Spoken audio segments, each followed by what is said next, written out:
Good morning, John Augustine back again. The year 2004. Some of the items that occurred in 2004. I've just mentioned some of them there. Um, on the 25th of May 2004, the head Ireland was still president, had the presidency of the European Economic Community, the EEC, but it was about to change to something else.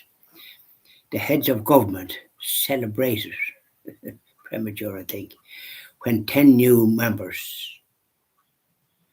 were elected, granted to be members of the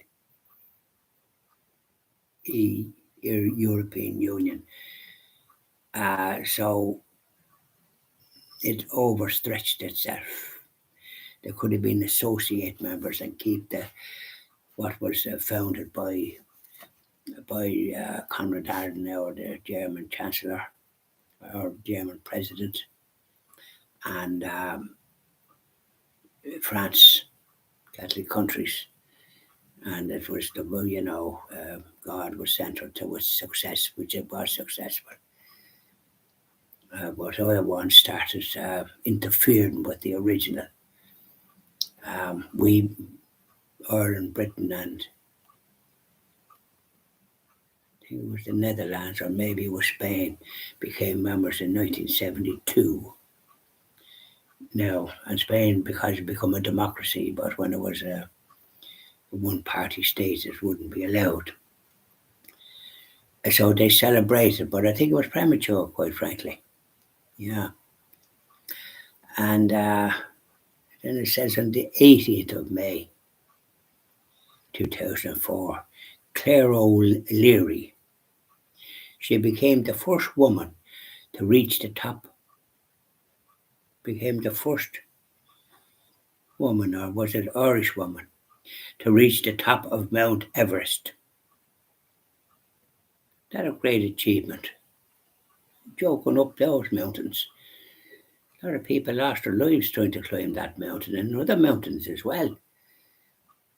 Yeah, must be an obsession, mustn't it?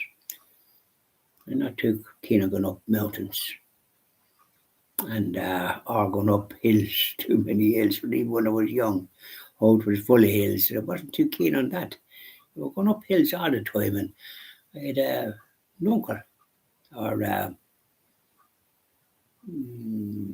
not just a direct uncle, another uncle, um, on the grandmother's side, and he had a hump on his back. And I used to think he got it from walking up the hills in Hoth, because he walked in the pier. Maybe he was in the boats. But actually, it was arthritis he had. But when you're young, you don't see these things, do you? Yeah. That's Claire O'Reilly. And then in June, also, the first phase of Ireland's offshore wind farm, they called it, was done. It was in Arklow, the first wind farm. These things that goes off, but really, I think the west of Ireland, where there's often strong winds, because we have the Atlantic. That they're building them all over the place now, and places where there wouldn't be that strong wind. I think they wouldn't want to be dotting them around the countryside because they look like a blight.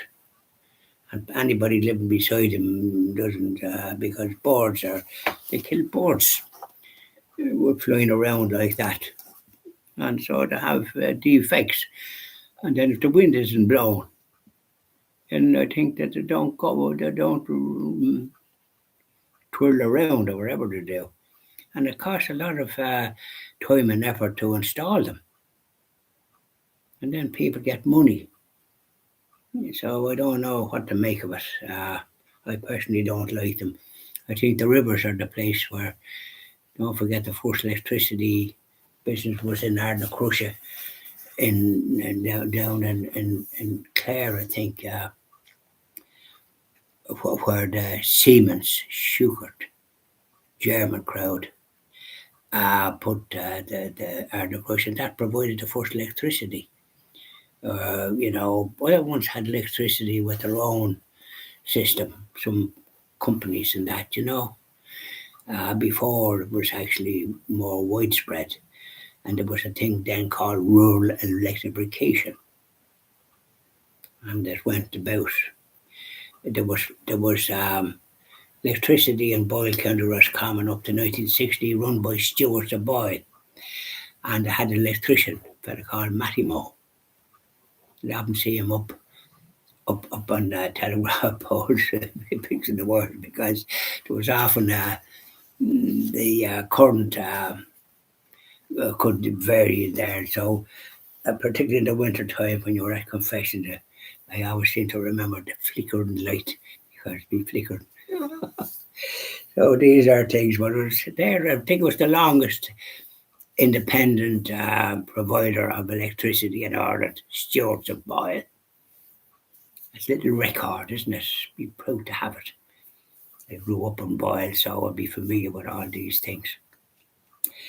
So have a good day. That's 2004. We'll be doing more about it tomorrow, please God. Bye now.